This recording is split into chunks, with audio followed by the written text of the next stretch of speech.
বিখ্যাত লেখক পরশুরামের কাহিনী অবলম্বনে রাম রাজত্ব নামটার মধ্যে একটু গন্ধ আছে, তবে রাম কারোর কেনা সম্পত্তি নয়, রাম সভা। নাট্যরূপ সুনীত রায়চৌধুরী, বিভিন্ন চরিত্রে কণ্ঠদান করছেন শুভঙ্কর দাস, অমিত মিত্র, তপন মণ্ডল, প্রলয় মণ্ডল, আশিক মুস্তাফা, রুমা ভট্টাচার্য, শ্রীতা সর্দার এবং আমি সুনীত রায়চৌধুরী। আবহ প্রয়োগ করছেন অপূর্ব বিশ্বাস। সকলের শুভেচ্ছা এবং ভালোবাসা নিয়ে শুরু করছি আমাদের আজকের শ্রুতি নিবেদন, রাম রাজত্ব।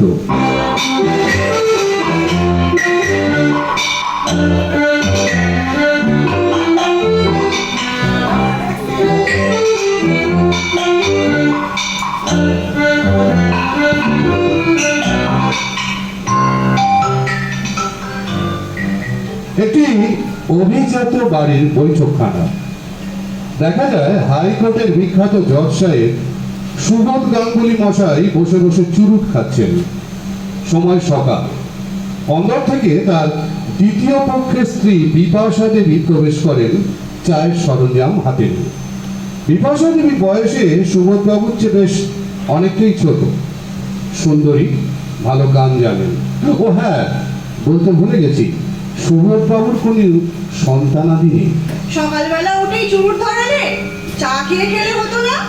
দেখো বিপাশা, রোজ সকালে উঠে কি কি মামলা আজ আমার এজলাসে শুনানি আছে, কোনটা ফাইনাল হিয়ারিং, কোনটা রায় দিতে হবে, এসব চিন্তা করতে গেলে একটু বুদ্ধির গোড়ায় ধো দিতে হয়। ও তুমি বুঝবে না?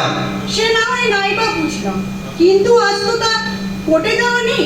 আজ তো রবিবার, আর এখন থেকে তোমার তো রোজই রবিবার। কেন কেন? কি আশ্চর্য! এই তো গতকাল তুমি স্বেচ্ছা অবসর নিলে। কাগজে আজ কত লিখেছে তাই নিয়ে দেখবে নাকি? ও হ্যাঁ, তাই তো। আসলে আমি যে অবসর নিয়েছি এটাই যেন ঠিক মন মানছে না। আমারও তো একই প্রশ্ন। হঠাৎ এরকম দুম করে অবসর নিলে, কলকাতার বাস উঠিয়ে রাতারাতি দেশের বাড়িতে এসে উঠলে, সত্যি করে বলো তো ব্যাপারটা কি? আসলে আমার পূর্বপুরুষরা আমার রোজই রাতে দেখা দিচ্ছে। মানে? আরে সেটাই তো জানা দরকার, দেন চেক করাতে হবে। তুমি এসব বিশ্বাস করো? তবে যে গত মাসে সারা বাংলা যুক্তিবাদী সমিতির সম্মান নিলে, কি দারুণ বক্তৃতা দিলে। আরে ওগুলো করতে হয়। আমি ভাবছি পলিটিক্সে জয়েন করবো, বুঝলে? তাই আগে থাকতে ভবিষ্যৎটা জেনে নিতে পারলে আর কোনো চিন্তা থাকবে না। এইসব কথাবার্তার মাঝে বাইরের দরজায় ভূতনাথ নন্দীকে দেখা যায়। দাদা আসবো? আরে ভূতনাথ, এসো এসো, একদম ঠিক সময় এসে পড়েছো। এখনই বিপাশাকে এই ব্যাপারে কথা বলছিলাম। ও আলাপ করিয়ে দি, বিপাশা ও হলো ভূতনাথ, মানে ভূতনাথ নন্দী, আমাদের গ্রামের মাস্টার মশাই। পরলোক তত্ত্ব নিয়ে প্রচুর পড়াশোনা করেছে, বাবা বামদেবের ভক্ত। আর সবচেয়ে বড় কথা হলো ও একজন নাম করা মিডিয়াম। ও মা, তাই নাকি? আপনার ওপর ভয় হয়? তা তো ঠিক বলতে পারবো না বৌদি, কারণ তখন তো আর আমি হাওয়াতে থাকি না। আচ্ছা দাদা, আর কাকে কাকে আসতে বলেছেন? আছে আছে, ক্রমশ প্রকাশ্য। এই শোনো বিপাশা, তুমি ভূতনাথকে চা দাও, আমি একটু ভেতর থেকে সাজ পোশাকটা পাল্টে আসি। হাজার হোক, ওনারা বাড়িতে প্রথম আসছে। এই বলে সুবোধ বাবু ভেতরে চলে যান। আপনাকে জানি চিনি দেবো তো?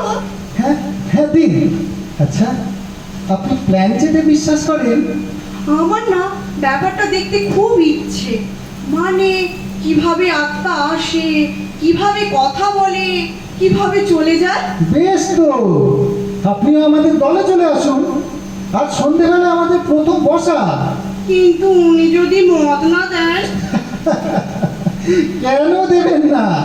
দাদা তো এসবে খুবই ইন্টারেস্টেড। এই তো আমাকে ফোনে বললেন যে বাবার একটা অ্যাডভান্স অ্যাপয়েন্টমেন্ট নিয়ে রাখতে, খুব শীঘ্রই যাবেন।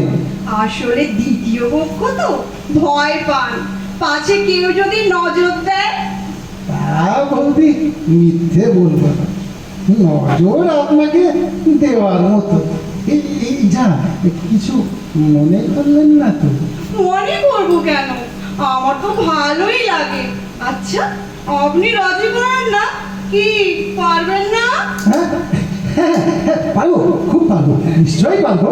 এইসব কথাবার্তার মাঝে প্রায় ঝগড়া করতে করতে কানাই রায় আর বিপ্লব ভঞ্জ আজকের আরো দুই অতিথি প্রবেশ করে।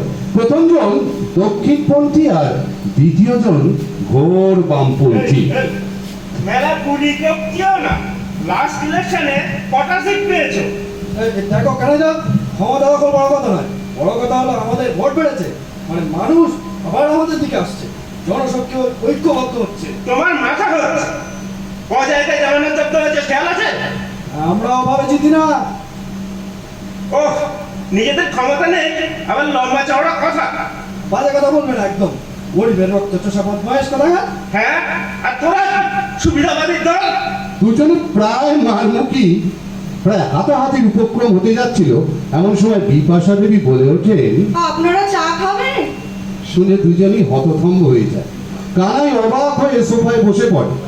বিপ্লব কিন্তু মুগ্ধ চোখে বিপাশাকে দেখতেই থাকে। প্রবীণ অধ্যাপক আজকের এই সভার আরেকজন আমন্ত্রিত গিরিশ কবিরাজ মশাই প্রবেশ করে এই দৃশ্য দেখে থমকে গিয়ে বলে ওঠেন। বিপ্লব ভাইয়ের কি মস্তিষ্কে কোনরূপ বৈকল্য দেখা দিয়েছে? মানে এসব কি যাতা বলছেন? যা তা নয় বিপ্লব, সুন্দরী রমণী দেখে সাময়িক চিত্ত চাঞ্চল্য হতেই পারে, ইয়াতে দোষের কিছু নেই। বিপাশা দেবী, পরিচয় করে দিই, এনারা হলেন। ভেতর থেকে সুবোধবাবু বেশভূষা পাল্টে বেরিয়ে এসে বলেন। পরিচয় যথা সময় হবে, এখন কাজের কথা ফেরা যাক। বসুন বসুন আপনারা। সবাই বসে। বিপ্লব কিন্তু বিপাশা দেবীকে এক মনে দেখতেই থাকে।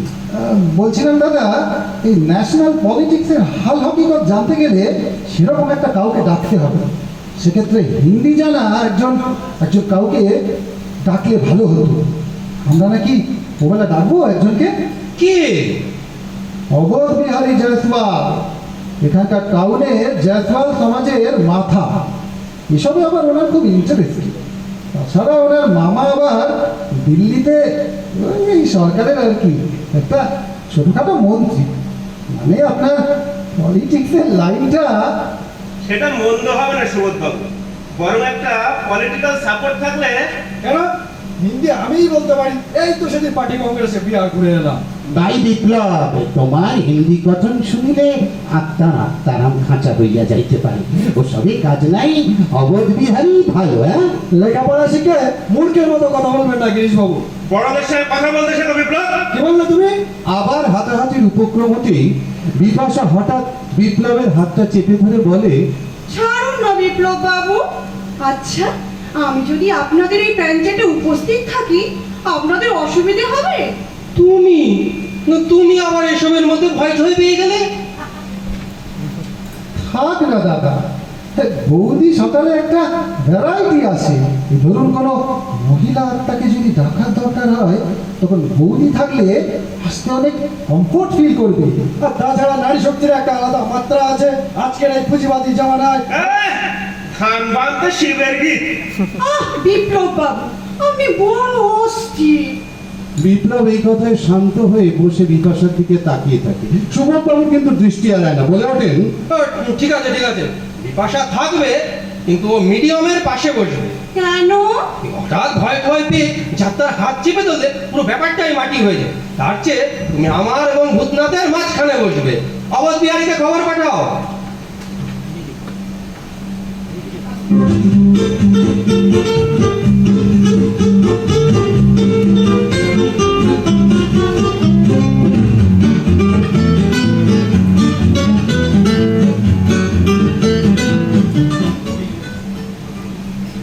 আজ প্রেত চক্রের বৈঠক বসেছে। ঘরের সাজসজ্জা একটু বদলেওছে। ঘরটা একটা আলো আধারী পরিবেশ তৈরি করা হয়েছে। সবাই উপস্থিত হয়েছে, এমনকি টাউন থেকে অবধ বিহারীও উপস্থিত। সুবোধবাবু সকলের উদ্দেশ্যে বলে ওঠেন।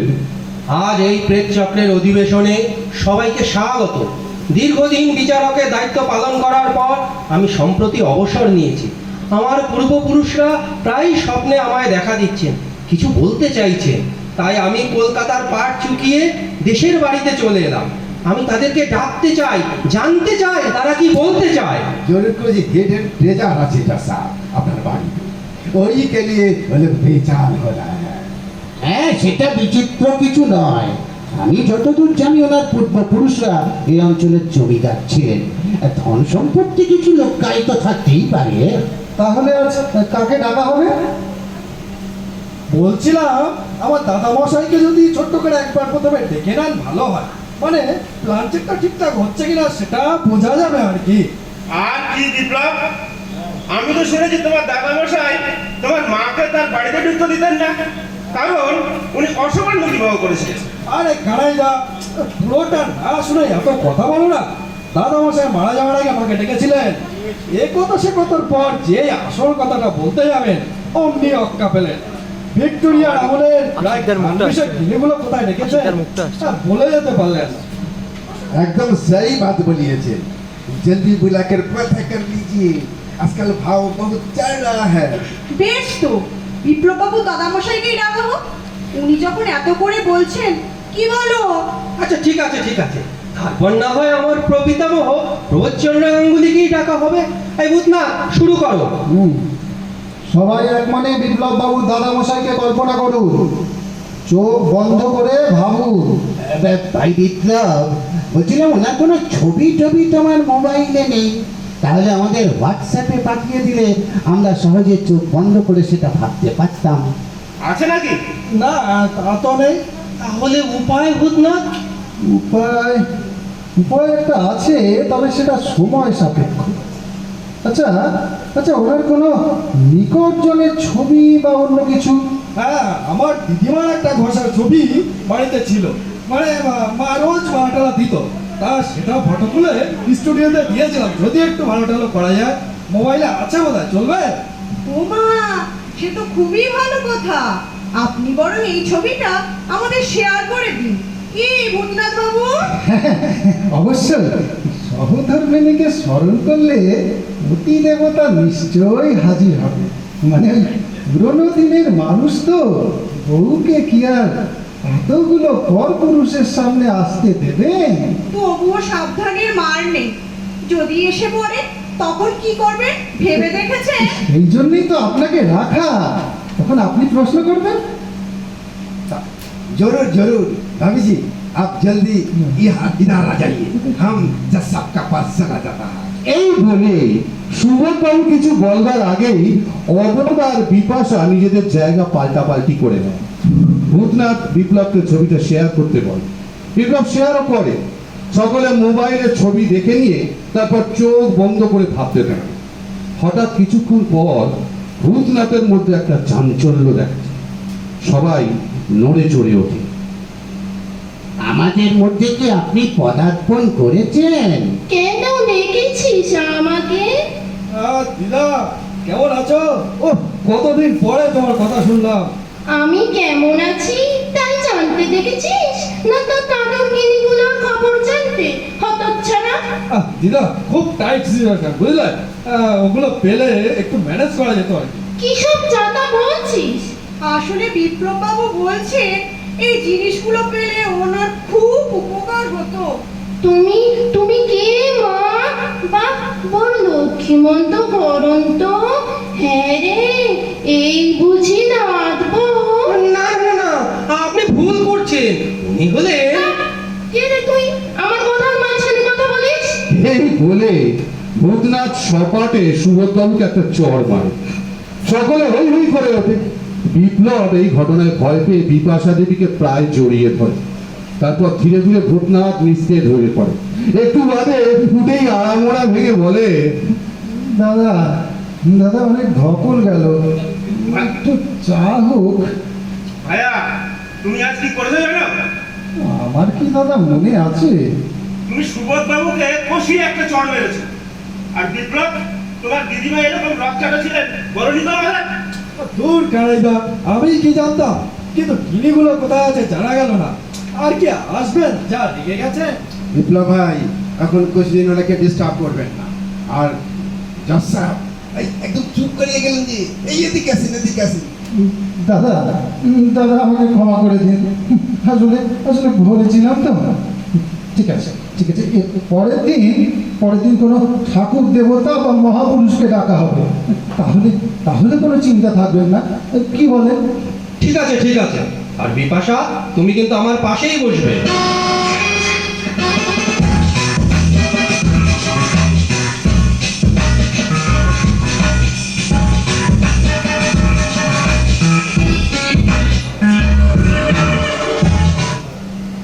এরপর বেশ কয়েকবার অধিবেশন বসে গেছে।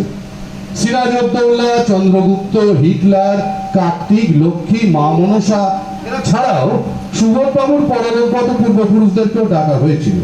তারা বলে গেছেন সুবোধবাবুকে দেশের সেবা করতে, তাই সুবোধবাবু ঠিক করেছেন পলিটিক্স জয়েন করতে। ও বলতে ভুলে গেছি, অবধ বিহারী লক্ষ্মীর কাছে কিছু টিপস পেয়েছেন এবং বেশ খুশি। কানাইয়া বিপ্লব যথারীতি তর্ক বিতর্ক করে চলেছে। এদিকে ভূতনাথ আর বিপাশা দেবীর সখ্যতা বেড়েছে। গিরিশ কবিরাজ মশাই সুবোধবাবুর বিশেষ পরামর্শদাতা নিযুক্ত হয়েছে। আজ আবার একটি রবিবার, সবাই এসেছেন। ভূতনাথ আর বিপাশার চোখে চোখে কথা হয়। সুবোধবাবু বলে ওঠেন, আজ কাকে ডাকা হবে? এই শোনেন যা, এই মহাত্মাজিকে বলা, দেখছেন তো দেশের কি অবস্থা। উনি যদি একটা সালা দেন তো তুরন্ত রাম রাজ্য হয়ে যায়। আবার তাকে কষ্ট দেওয়া গেল, তিনি অনেক করেছেন, এখন বিশ্রামে আছেন, আর শুধু শুধু হ্যাঁ, ওনাকে ডেকে কোনো লাভ নেই। উনি কি বলবেন সেটা জানাই আছে। ওই চরকা চালাও, আর মাইনে কম নাও, ওই হুইস্কি ছাড়ো, বান্ধবীদের বর্জন করো, ব্রহ্মচর্য পালন করো, এসব শুনতে গেলে কি দেশ চালানো যায়? আচ্ছা, মহাত্মাজির যিনি ইষ্টদেব সেই রামচন্দ্রকে ডাকলে হয় না? ভাবিজি বহুত আচ্ছা বাত বলিয়েছে। হ্যাঁ, ওই রামচন্দ্র কি যে বলে, সেটা মন্দ হবে না, রামরাজ্যের একটা ফার্স্টের খবরও মিলবে। হ্যাঁ, কিন্তু তাকে পাওয়া যাবে কি? কি আদৌ ছিলেন কিনা তারই তো কোনো প্রমাণ নেই। কি বললাম, চেষ্টা করে দেখা যেতে পারে। যথারীতি সন্ধ্যায় প্রেম চক্রের অধিবেশন বসল। সকলে গুনগুন করে রঘুপতি রাঘব রাজারাম গাইতে লাগলো। খানিক পরে ভূতনাথ মুখ উঁচু করে চেয়ারে হেলে পড়ল আর গুনগুন শব্দ করতে লাগলো মূর্তি। এইসব দেখে সুবোধবাবু সসংভ্রমে বলে উঠলেন, খণ্ডরে এসে গেছেন। অবধ বিহারী বলে উঠলেন, জয় রামজি কি জয়, জয় রামজি কি জয়। সুবোধবাবু প্রশ্ন করা শুরু করলেন, আপনি এসেছেন প্রভু? আহম মারুতি, এ তো চীনা বলি বলছেন। আরে চীনা নয়, উনি দেব ভাষায় বলছেন আমি মারুতি, মানে স্বয়ং পবননন্দন হনুমানজি এসেছে। जय बजरंग बली, जय बजरंग बली। प्रभु अब हिंदी में कहिए राम राज्य की भाषा। সে ভাষায় তোরা কি বুঝবি না মূর্খ? যাকে প্রভু, আপনি যখন বাংলায় বলছেন তখন বাংলাতেই বলুন। হ্যাঁ, আপনার আগমনে আমরা ধন্য, কিন্তু শ্রী রামচন্দ্র এলেন না কেন? তার আসতে বলে গেছে, তার আজ্ঞায় আমি এসেছি। এই চটপট করে বল, জানতে চাও? প্রভু, আমরা সে কবে স্বাধীনতা পেয়েছি, কিন্তু এখনো দেশে এত অত্যাচার, অনাচার, বিভেদ। হ্যাঁ, অন্ন নেই, বস্ত্র নেই, কর্ম নেই, ত্যাগ নেই, বিনয় নেই। बिल्कुल चोर डाकू लुटेरा कालो बाजार, শোষণ, পুঁজিবাদীদের অত্যাচার, সর্বহারার আত্মনাদ, দেশদ্রোহিতা, আদর্শ বিসর্জন, মিথ্যা প্রচার, ছেলে মেয়েদের ভুল বোঝানো, কিষাণ মজদুরদের কুমন্ত্রণা। হয়েছে যাই তাই বল। प्रभु हे प्रभु এই রাম রাজ্য বানা দीजिए। হ্যাঁ, মানে ওই সাধুদের পরিত্রাণ, দুষ্কৃতির বিনাশ, সবার মঙ্গল, এই আর কি। প্রফেসর সাহেব অত ব্যস্ত হলে চলবে না। প্রভু, শুধু দেশদ্রোহীদের জব্দ করে দিন। ছাড়ুন তোর কথা, শুধু ভোটে জেতার কাজ সাজি। থামো তো তোমরা। হনুমানজি, আমরা বিশুদ্ধ ডেমোক্রেসি চাই, ব্যাস তাহলেই চলবে। গণতন্ত্র। ওরে আরবাজি, তন্ত্রে রাজ্য শাসন হয় না, মানুষই রাজ্য চালায়। লোকে ইচ্ছানুসারে এক এক রকম তন্ত্রের ব্যাখ্যা করে। কিন্তু বিদেশিরা যে বলে তাদের দেশে গণতন্ত্র খাঁটি ডেমোক্রেসি। শোন, এই দেশের জনগণ তাদের প্রতিনিধি রূপে কিছু লোককে তাদের ভালো মন্দ দেখার জন্য নিযুক্ত করে। অথবা তাদের ধাপ্পায় মুগ্ধ হয়ে তাদের কর্তৃত্ব মেনে নেয়। এইসব লোকেরা যদি বিন্দু মাত্র ভালো হয় তবে জনগণ সুখে থাকে, আর বেশিরভাগ যদি দুষ্ট হয় প্রজাদের দুঃখের সীমা থাকে না। আচ্ছা, আপনাদের রাম রাজ্যে কি ছিল? রাজতন্ত্র, মানে প্রজাদের কোনো ক্ষমতা ছিল না? এ বললে ছিল না, তবে সীতার বনবাস কি করে হলো? কিন্তু রামচন্দ্রের এই কাজটা কি উচিত হয়েছিল? রামচন্দ্র লোকমত মেনে নিয়েছিলেন। তখনকার ভালো মন্দ বিচার করা এখনকার লোকের সাধ্য নয়। রামচন্দ্র নিজের মতে চলতেন না, জ্ঞানী ঋষি মুনিরা যা কর্তব্য বেঁধে দিয়েছিলেন সেইভাবে চলতেন। সেই সব ঋষিরা এখনকার তাদের প্রতিনিধিদের মতো দুষ্ট স্বার্থান্বেষী ছিলেন না। রামচন্দ্র ছিল ঋষিতন্ত্র, তাই তো? ঋষি দেবতার দরকার নেই, এ যুগে দরকার বুদ্ধিমান নিঃস্বার্থ ত্যাগী মানুষের। লোক তাদের অনুসরণ করবে। মহাবীরজি, আপনার থিওরি এখন অচল। এখন কেউ আর ধর্মপুত্র যুধিষ্ঠির নেই। আর বাঁচিয়ে সব, তবে কেমন বন্দি করে মার। যাই বলুন, আগে এইসব বিপ্লবের মতো দলাদের সাহায্য করতে হবে। সব কুচুটের দল। মহাবীরজি, যত নষ্টের গোড়া এইসব কানাই তোদের মতো ভেকতারি ভণ্ড, এই বড় লোকের পাচাটা। এই সব কথা বলতে বলতে কানাইয়া বিপ্লবের তর্কাতর্কি আবার হাতাহাতিতে পরিণত হওয়ার উপক্রম হয়।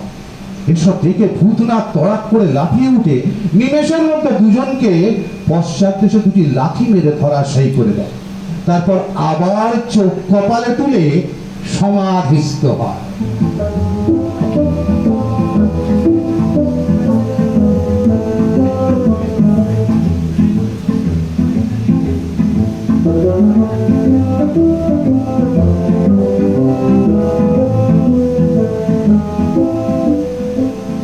পরের রবিবার সকালবেলা সুবোধবাবু যথারীতি সকালে কাগজ পড়ছেন।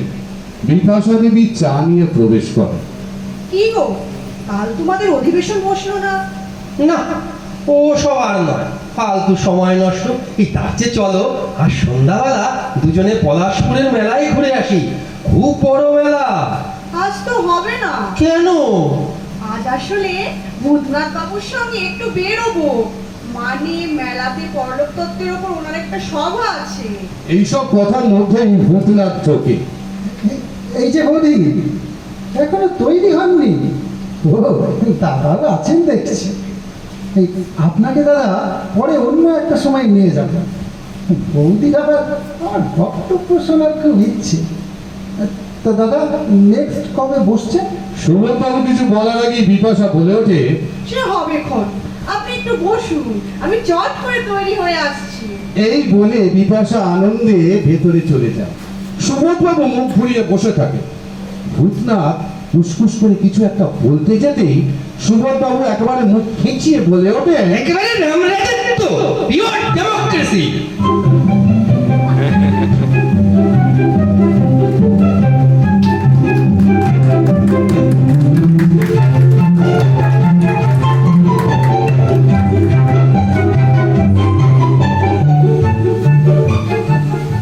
নমস্কার, খুব অল্প সময়ের প্রস্তুতি, কিছু ভুল ত্রুটি হয়ে থাকলে ক্ষমা করে দেবেন।